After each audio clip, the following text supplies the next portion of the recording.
Hey everyone, thank you so much for coming on today. My name is Paige Kluba, and I would like to welcome you all to the first Collegiate Conference of the South Conference-wide SAAC meeting. It's wonderful to have all of you on here, and I'm so excited to get all of this wonderful night of information started. I'm a women's soccer player at Piedmont University, and I proudly represent the Collegiate Conference of the South on the Division III National SAAC. SAAC stands for Student Athlete Advisory Committee. So all student athletes of every institution is a part of SAAC, but we each have smaller groups and exec boards on our campuses of representatives who represent your voice and speak for you. We have a phenomenal group of individuals from a variety of institutions across the CCS tonight who will be presenting information and answering your questions. So I ask that you all keep your microphones muted and put any questions in the chat throughout the presentation, and we will get to a Q&A at the end where you guys can ask whatever questions. If we prompt you to unmute your mic, you're more than welcome to at that time. But for now, just please keep questions to the chat and we will get to them at the end. Without further ado, I would like to introduce Bryn Greenwood and Pierce Smith, who will tell you all about SAAC tonight.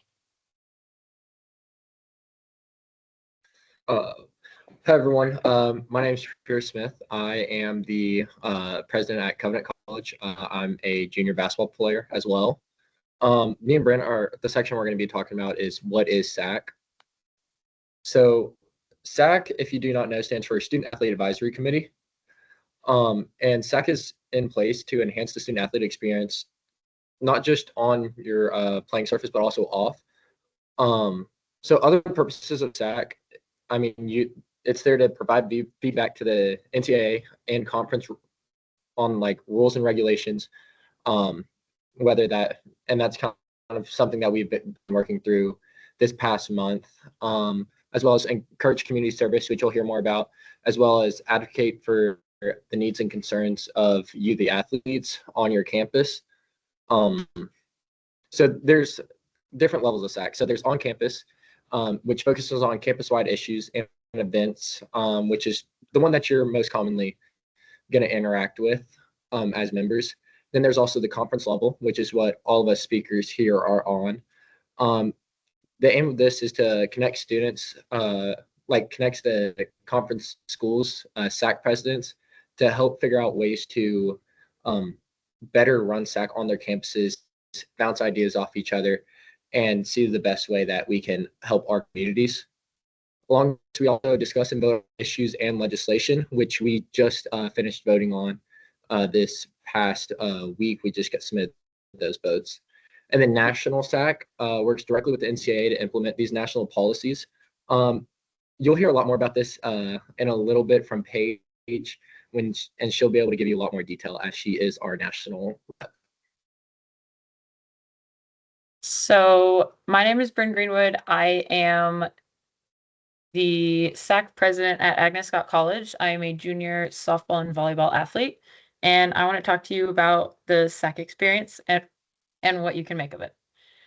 So these pictures all show different opportunities that you can get out of participation in SAAC. So the first picture is athletes getting involved on their campus. It shows Pierce at Covenant hosting a NCAA basketball watch party for the campus. And the second picture is actually Agnes Scott hosting a field day alongside another student organization on campus.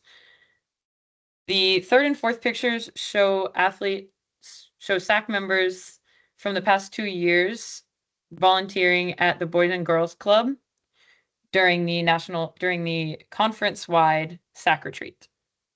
And then photo 5 is during D3 week last year, showing a Covenant basketball player, who is Pierce, passing off the sign to, I believe, a Belhaven student athlete, part of their SAAC.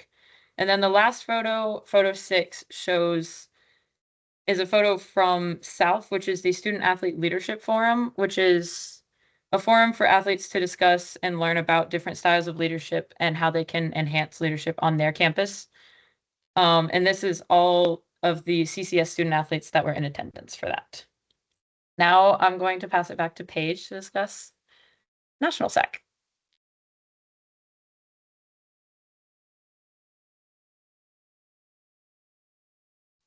My mic was off. My bad. Hey, everyone again. Division 3 National SAC is composed of one representative from each of the 44 conferences across Division 3.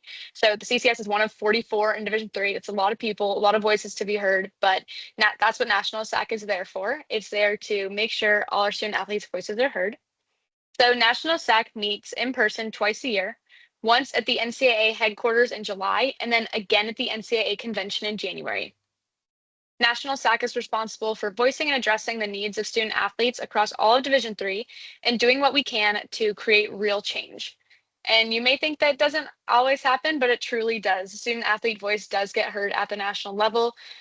We go on to vote on legislative proposals at the business session at convention in January. I know Pierce just briefly mentioned that. And we create resources to help student athletes. We're currently in the tail end of our legislative process. So if any of you had SAC meetings recently, you probably talked about a lot of the proposals that are going to the business session, most likely this January, to be voted on changes about D3.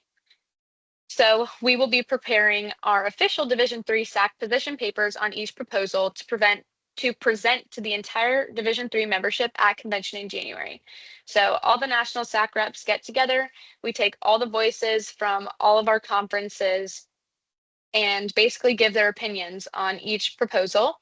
And then we write an overall position based on a majority vote by national SAC from all the voices of the conference to develop a position to then voice to athletic directors, commissioners, assistant commissioners, all in the room at the business session who may be influenced by what the student athlete has to say on a decision. If you're interested in learning about what is changing in Division III, your SAC president or myself, we're really happy and excited to inform you. Please feel free to reach out at any point.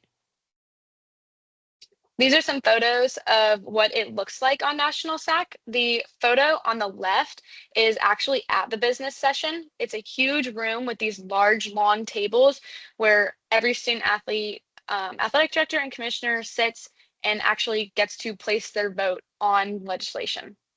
The second photo is just a photo of last year's National SAC team from at convention. So it was in Nashville last year. So we all met and we took photos with the NCAA president and went to a bunch of meetings where we learned so we could bring it back to our conferences and educate everyone. And one of those things was how to make your SAC better and how to start your SAC on campus. And a big reason on why CCS SAC decided to host this meeting tonight. On top of legislation, Division III SAC also focuses on cultivating Division III's partnership with Special Olympics. At each Division III SAC meeting, we host local Special Olympics groups to come out and play games like cornhole, basketball, or friendship bracelet making. This partnership is 15 years long and it's only getting stronger. So if your school has sponsored a Special Olympics event, make sure to submit it on the NCAA website. You may be featured, but they also like to keep track of how many schools are participating in this event and participating in this partnership so they can see the growth in it over the time. More information can also be found on Division III SAC's Instagram, which today they actually posted a video highlighting the D3 partnership with Special Olympics. So I highly recommend checking that out at D3 SAC on Instagram. These are some photos from convention and the events we've had. We've had dance floors, cornhole. It's always a fun time. But aside from Special Olympics, National SAC also has subcommittees to target specific student athlete needs every year. So this year, Division III subcommittees are D3 Download, Mental and Physical Health, and Congressional Engagement. Division III Download aims to educate and bring awareness to D3 athletics through engaging and inviting social media content. So this subcommittee makes videos and graphics that basically tell you different things. So I know the CCS doesn't have field hockey, but you could go watch a video about what is field hockey and get to know other sports that Division III sponsors that may not be in your conference or in your region. It's a really cool initiative. And then they also highlighted Special Olympics and different factors of D3 and the legislative process. So that's what that subcommittee is for. Mental and physical health has been around for, I believe, around 10 years now. So this subcommittee is well established and their mission is through education, advocacy, and initiatives.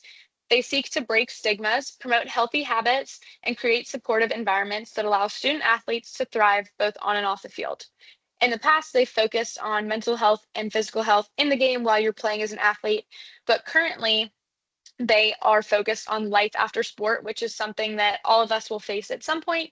So they're trying to bring tips and tricks on how to handle that and deal with not being a collegiate athlete anymore. And last but certainly not least is Legislation 101. Their focus is to educate and encourage action amongst Division III athletes about NCAA legislative matters from a D3 perspective. So earlier in the year, the SCORE Act was up for debate. It still is. It hasn't gone to the Congress floor yet, but we had multiple student athletes within our conference write a letter to their congressman asking to pass the SCORE Act, which talks about the non-employment status of student athletes. So that can be in a whole different conversation. There's a lot that goes into legislation. I'm actually on that committee, and they have done a great job with the work that we're doing right now. So if you're really interested in legislation and proposals, whether it's focused on Division III or things that impact the nation, please feel free to reach out to me or your SAAC president, and we can get you more information. But each subcommittee, they produce different content such as best practices, social media highlights, letters, and templates to send to congressmen and women, and different seminars like this one for student athletes and coaches and admin to attend if they are in Division III. So, in fact, 2 weeks from today, on Monday, November 17th at 8 p.m. Eastern Time, the Mental and Physical Health Subcommittee will be hosting a virtual town hall very similar to how this is set up for all Division III student athletes, coaches, and administrators to join. This seminar will be focused on life after sport, hearing from multiple speakers about how to transition after graduating from college and finishing your athletics career. I will be dropping the link to register for that event in the chat later on in this presentation. So if you're interested, please feel free to copy it. It's going to be a great event. They held their first virtual town hall last year, and it was a huge, huge success. They get many different types of speakers, student athletes, former student athletes, sometimes even employees of the NCAA. That's really cool to hear speak. So I highly recommend attending that event on Monday, November 17th. But the best way to access all of your subcommittee resources is to visit Division III SAAC on Instagram. I know I already gave it a plug, but they post a lot of great content. And honestly, you never know when you may be featured. Sometimes I'll reach out to you. Sometimes there's just forms that go out. And if you fill it out, you may make it. They have over 3,000 followers. And sometimes your friends may show up. So sharing subcommittee content on there, whether your friends are in it or not, is a great way to keep your campus involved in what's going on in D3. That Instagram account gives you information across a broad variety of different things and can help spread the word of what SAAC is doing to your campus without you really having to try and voice that to everyone. If anyone has any questions, please feel free to ask them in the chat or contact me afterward, and I'd be more than happy to talk more about National SAAC with you and my experience or any questions you may have. I will be dropping that virtual town hall in the chat, but thank you for listening. I am going to pass it over to Owen from Asbury to talk about what SAAC can look like.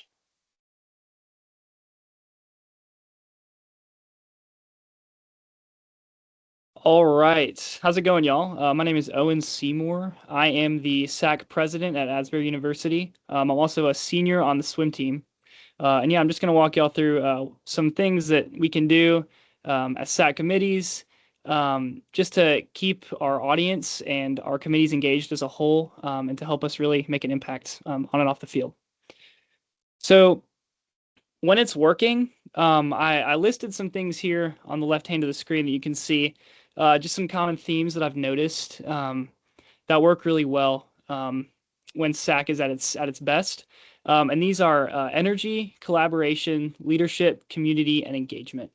So there's a certain degree of energy that you have to maintain when you're at your meetings, when you're on the field, when you're doing service initiatives, any sort of SAAC involved thing. It requires a level of energy and a degree of effort. Sometimes it's hard to get out of people. And to get that energy out of people, you really have to be fun and you have to be engaging and really make it rewarding to get your athletes involved. Get some, for example, some social media presence. I know for Asbury, that's something we've done a lot, is we have social media and a lot of just initiatives in that. And then collaboration, a lot of collaboration with local and community things, like you can go like food banks. I know Special Olympics was something that was mentioned. And just a lot of like local initiatives that you can collaborate with to get the best impact for your team and for everything. And then for leadership, it requires leadership on all ends, whether you're a president, whether you're a SAAC member, just involved. It requires you to be stepping up to a role on campus that is set apart from everyone else, right? So you'll be probably answering a lot of questions. What is SAAC? And that's kind of the point of this whole meeting, right? Is to engage with y'all and to let y'all know what that really means. So be leaders on campus. Also, community goes along with collaboration.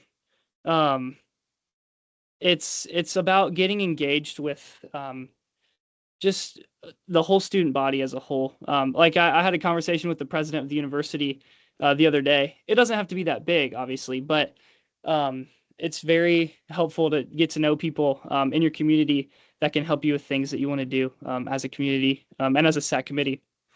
And then finally, engagement. So it's sometimes hard to get people engaged with SAAC stuff, but don't be discouraged, because that's a component of every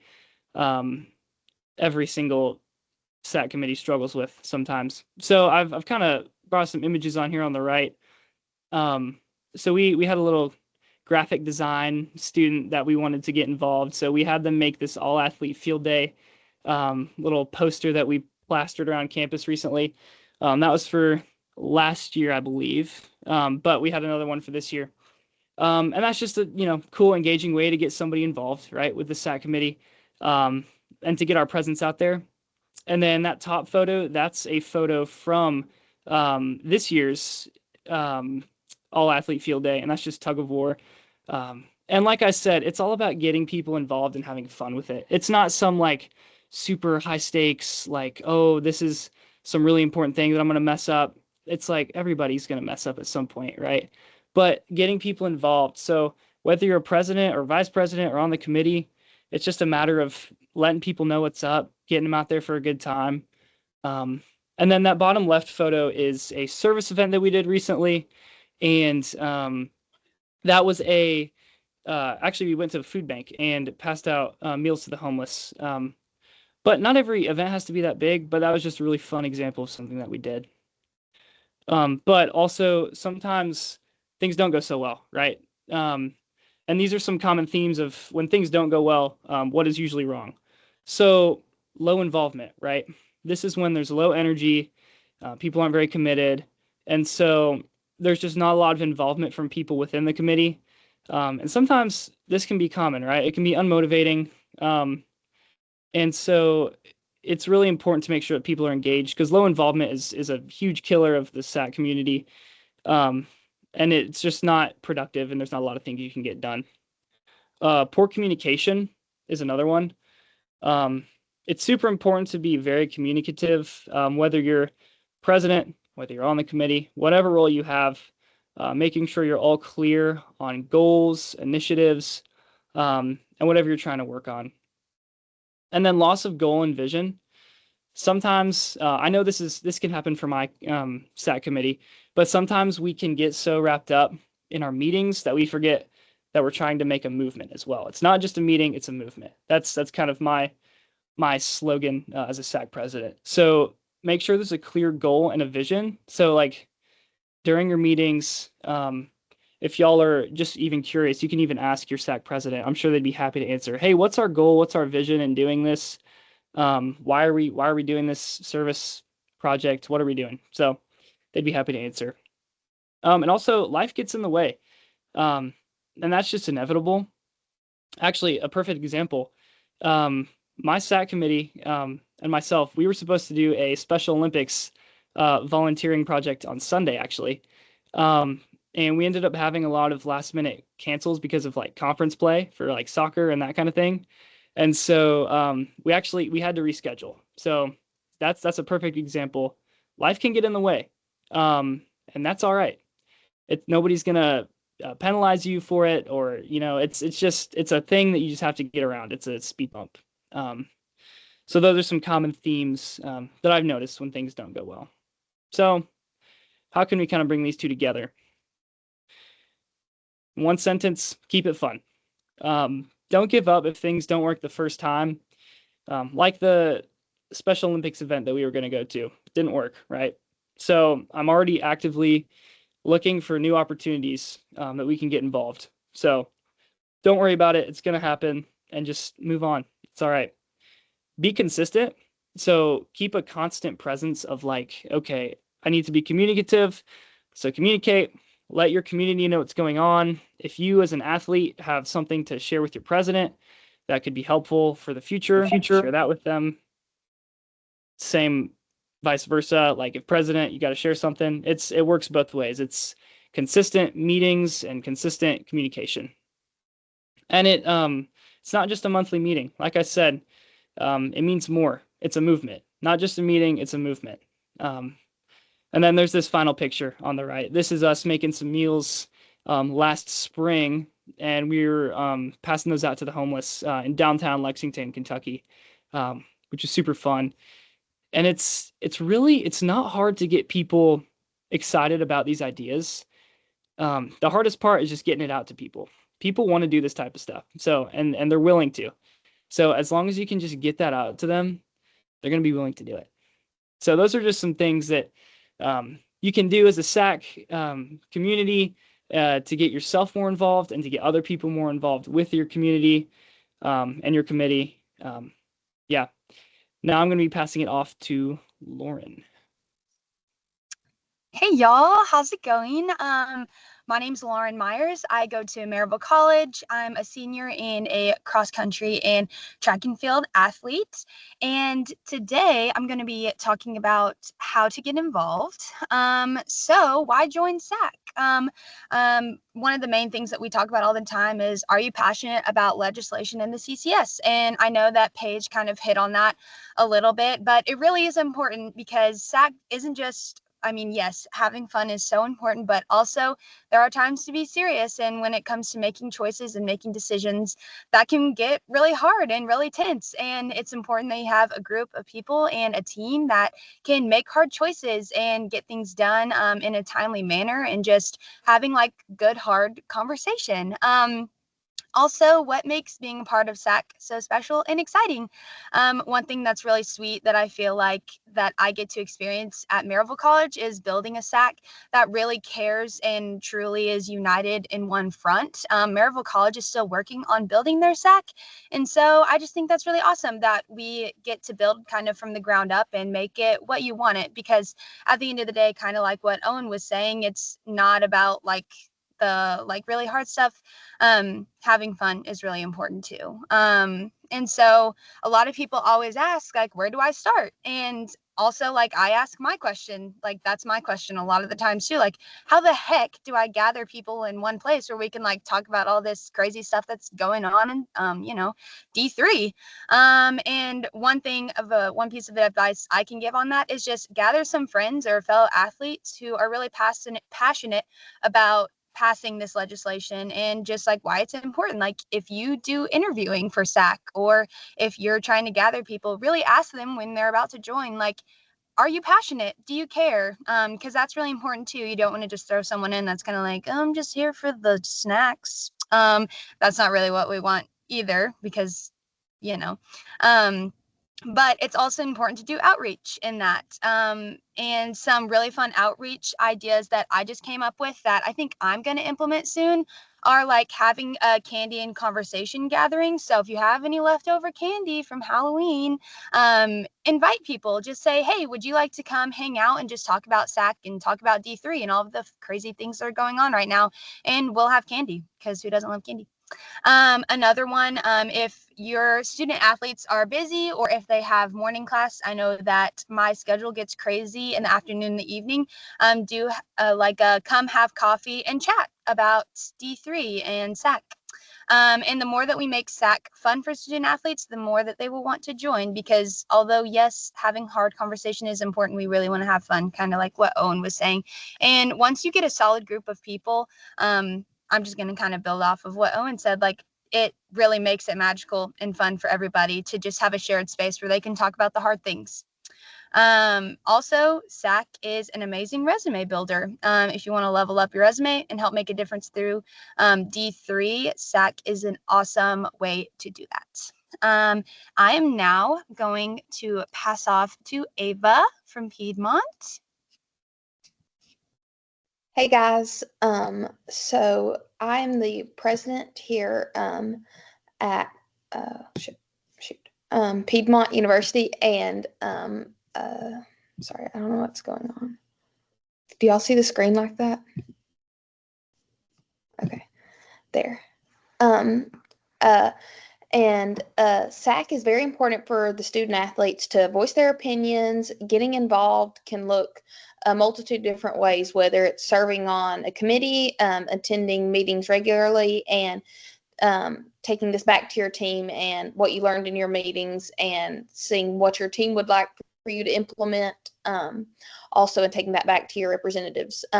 Through SAC, we can help take student athletes' opinions and thoughts and turn them into real life possibilities. And an example here at Piedmont was a few years ago. So our cafeteria would close early for the students and the players, but people would get back from practice late or school late or games, and they wanted them to do like a late night thing. So now our cafeteria does like a late night thing, and that was brought on by SAC to help them with that. So that's just a way of getting involved and voicing your opinion in SAC. But that's kind of all I have for you today.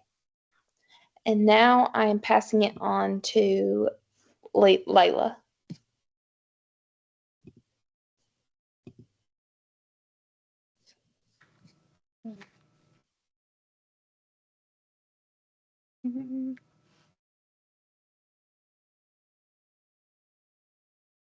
Thank you. Hi, everybody. My name is Layla Lewinson. I'm a postgraduate or former student athlete from Agnes Scott College. I played women's tennis here. I also was SAC president here. Now I serve as a coordinator for athletic communications, intern for the CCS. So going into more of the community service, starting off with Belhaven, Lauren, that's the SAC president there. She was able to share a picture from their Special Olympics event that they had. She also shared some different opportunities if people are looking to get involved. So she said Special Olympics partnerships, food bank volunteering, after school programs, community cleanup, and nursing home ministry. Those are just some examples of some different things that she added on. Going on to talking about a little bit more of what we did at Agnes Scott in the past. I know that for MLK Day, the softball team has done some community service to help with some local nature and just different things that are around the Decatur community. So I put some examples of some different things that could possibly be implemented on each campus. So a campus-wide day of service where you have student athletes, students, campus communities, professors, different people of the community that possibly have some service opportunities going on, or you could bring it to your campus to bring outside people to your campus just to get involved and to make some more community on your campus. Also finding nonprofit organizations to work with as a team or a department that can help create consistency just going through the year to make sure that you're staying involved. And when you have people that are dedicated that want to keep doing it, you're being motivated because you know that you have this obligation that you want to keep up with. Also reaching out to CCS campus ambassadors. We do have a campus ambassador program where our campus ambassadors, they're 2 per institution, and they're running different campaigns, trying to get more people involved in helping the community just in general. Another example is community game night. That could be anything that you really want. If you want to collaborate maybe with some local restaurants or businesses that are around, you could possibly do that to get some campus community involved with them to also get business for other sides, but just to make get the word out a little bit more about your institution's athletics. Another idea is local youth mentorship. I know that a lot of schools are located by possibly elementary schools, middle schools, high schools, maybe even tutoring centers. There could possibly be some opportunities for you to just go and spend time, possibly help children with homework and different things like that. And the last thing is Special Olympics. I'll get into that more on the next slide. And also going back to the picture that's still on the screen, to get campus community involved, we did a kind of like a trick-or-treat situation where we bagged up some candy, but also on the candy we put in our 2 drives that we had. So we had a clothing drive and a canned food drive, because we knew that the transition around Halloween time going into winter with basketball season, we bring in a lot of people to our athletic building for just bring in a lot of community that's not from student athletes. So we bring in people to the pool, we're bringing people to tennis courts, basketball courts. So we know there's a lot of traction coming in and out. So we thought that was a good idea to market and promote the different canned food drives for when people come to possibly basketball games. If they have old clothes, they could possibly bring them and put them in the containers or boxes that we had. Also, if they have extra canned foods or if they wanted to donate, that was also an opportunity for them to donate. So going into the Special Olympics, we have hosted Special Olympics runs in the past. The picture that's on the left side is our most recent one that we had from last year. We really had a good outcome of people that were able to show up. We had some professors also show up to this. And on the right side is another picture that starting off this school year, we as a athletic department had the student athletes travel to give back to the community with Helping Mamas. That was a organization that helped with it's like a mother and child organization where we pack different items to help families.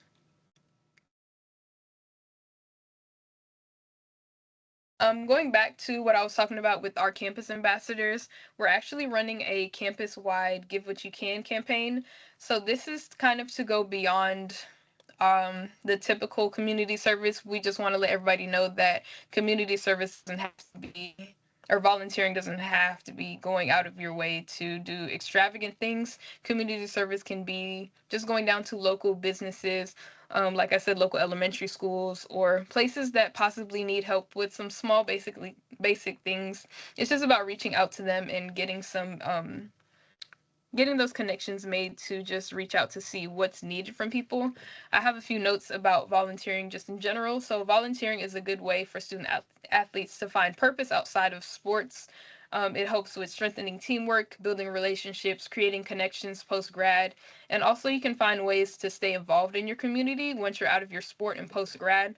That's something that you can keep up with possibly as a hobby, or if it's just something that you're really committed to, that's a great way to stay connected.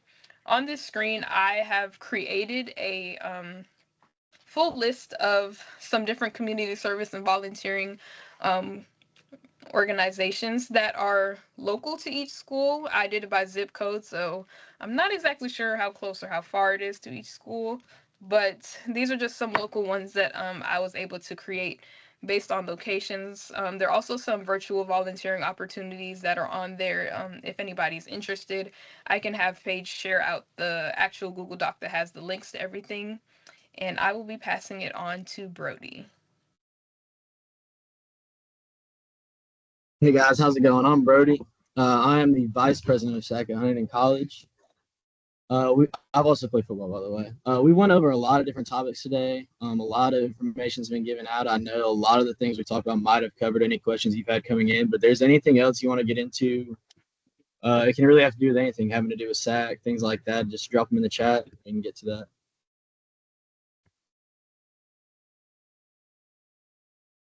If you guys would like to unmute your mics since it's a smaller number and ask a question, feel free to do so as well.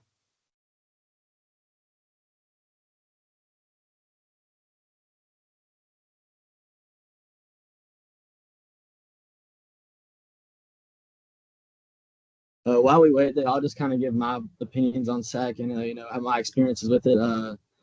I came in as a freshman, not really knowing what SAC was. I kind of just joined it because my mom pretty much told me any club on campus, try to join it. It looks good on the resume. That was kind of my thing going into it. But as I've gone on and got deeper into SAC, I've been in SAC for 4 years here now.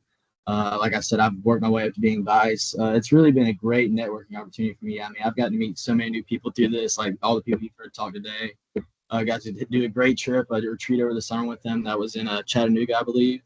That was a great experience. Got to do some community service there.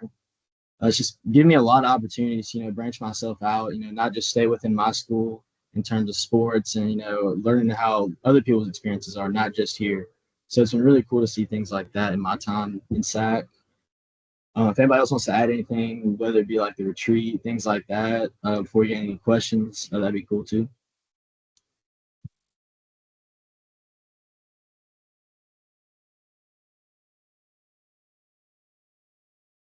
Yeah, I can say I had a pretty similar experience coming in. I was talking with our previous SAC president from 2 years ago, and she was like, "Yeah, it's a cool opportunity. I recommend doing it." So I was like, "Yeah, sure. Why not?" Um, and safe to say it was a very good choice. It has brought me to have many different opportunities to grow, like getting to go to the Student Athlete Leadership Forum in Charlotte last year. That was a great experience to come back and bring back to my campus. Even the SAC retreat last summer or this summer was a very great opportunity to learn and get to know the lovely people on this call right now, and just get to brainstorm more ideas of how to grow SAC on my campus. Ooh, we got one. Hold on. What's one thing you wish more underclassmen contributed to SAC? So I was kind of similar whenever I first joined SAC. I kind of just thought it was a monthly meeting thing, go sit in there, tell people I'm in SAC. I couldn't even really explain what SAC was to anybody until really my sophomore year when I started getting more involved. The big thing for me is just being involved, honestly, like I just said. Don't just sit around and let things happen around you. Things like that. Then for juniors, seniors, like when we're talking about older people, kind of similar to my experience still. I mean, the biggest thing is to get involved. Don't just sit there and let things happen. Like we've talked about our legislation today. Don't sit there and think none of that matters to you, because some of it does matter, and it matters to other people too that have the same interest that you have. They want to play sports the same reason you do. So it's really important just to not be so self-centered and certain things like that. Think about other people. Get involved. You might be able to make a real difference in something if you actually are willing to go out there and get your voice heard and do things like that. That was a good question. And then also to talk classroom part, on the second part of that message, I'd say a big thing is just try to help leading events. Like that's one thing that I've been having to lean into a lot this year with some of our other upperclassmen who've been part of these events before. Just with all of us being athletes, our schedules are kind of hectic. Some people have night classes, that type of thing.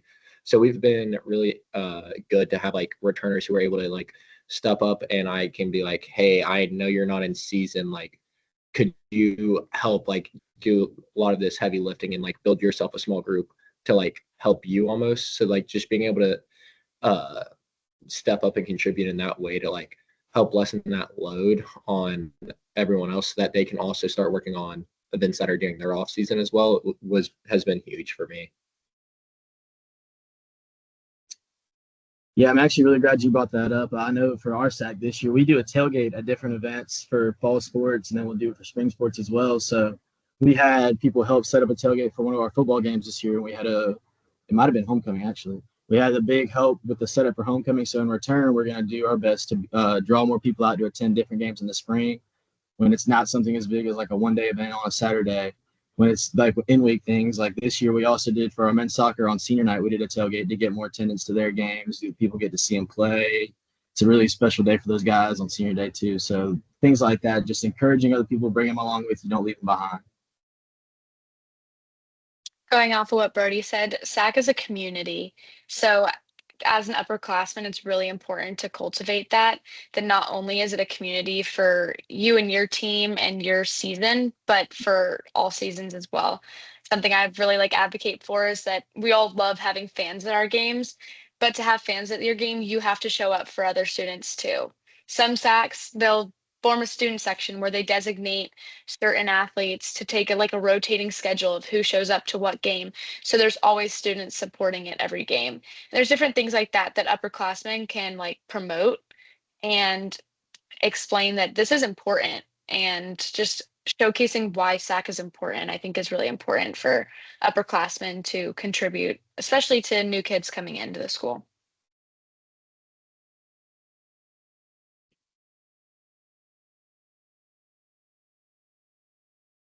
Yeah, that was a really good question. We got anything else? Any other questions you might want to ask?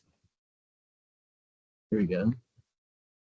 Has anyone experienced challenges in communicating SAC commitments to professors, coaches, and/or friends? If so, what steps did you take? Did you think it helped? I don't know if I have a lot of input off this on the bat, and if anyone else wants to touch on this. As far as coaches go, they've been really understanding. You know, I've had to be away from things at certain times for SAC during this year, but my coach is always really understanding. They actually really promote our SAC as well. You know, they make sure like if you want to be involved, but just understand this isn't going to be a resume thing. You need to actually go in there, you know, actually contribute because it's a reflection of your sport. At the end of the day, you're reflecting your team, things like that. And my friends have also found it very interesting. The more I've told them, like we've been talking about legislation recently, they've all thought that was actually pretty cool that I was the one stepping in on that. So that kind of goes back to the involvement thing we spoke about.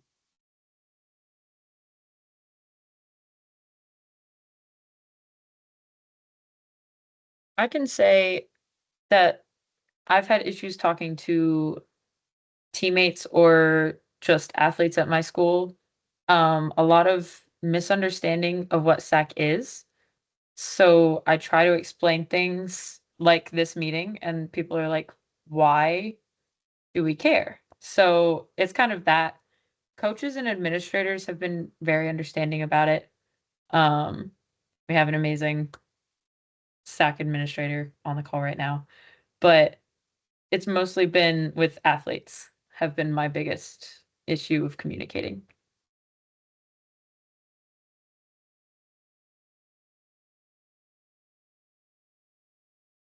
And touching on the steps to take to overcome that is, I think that's a big reason why we had this meeting, because a lot of friends or teammates or just other athletes at your school don't know what SAC is. So they kind of brush it off, and because they don't understand that it genuinely impacts what they do every single day and can build a community within their student athlete body. So I think that something like this and being welcoming on your campus to have different SAC events and host food drives and host field days, that breaks that, not that there's like a stigma around SAC, but the misunderstanding of what SAC is. It helps invite student athletes and get them to be excited about it rather than unsure of what it is.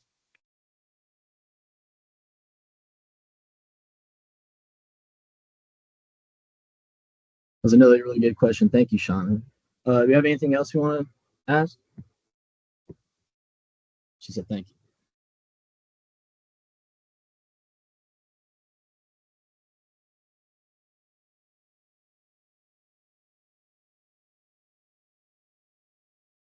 If anyone has any other questions that you come up with after the meeting, please feel free to contact your SAC president. My email is also available on the CCS website under SAC. On the CCS website under SAC, there's a huge page with a bunch of resources, not even just about SAC, potential mental health opportunities, internship, job, post-grad, and opportunities. There are so many resources that our CCS team has put together on there. I highly, highly suggest going and looking at it and just contacting your SAC president to get involved and see what impact you guys can make on your campus. With that being said, thank you all for attending the first ever CCS conference-wide SAC meeting. I think it went really well. I really liked everything everyone had to say, and I'm super grateful for everyone who was able to come on and learn and hear about our experiences and what we have to share to you guys. If you have any questions, like I mentioned, You can reach out to your SAC president or the advisor as well. And I can't wait to see what all you guys achieve on your campuses and communities in the next year. I hope to see pictures in our conference SAC group chat of what you guys are all doing. It's super exciting. And feel free to take a photo of the next slide I'll be showing. It has contact information of your SAC president and advisor. And yes, I can probably share this slideshow. This meeting was also recorded, so I plan on finding a way to share it out, and I will keep you guys updated with information regarding that. But please feel free to take a picture of this contact sheet. Thank you all so much for attending, and enjoy the rest of your evening.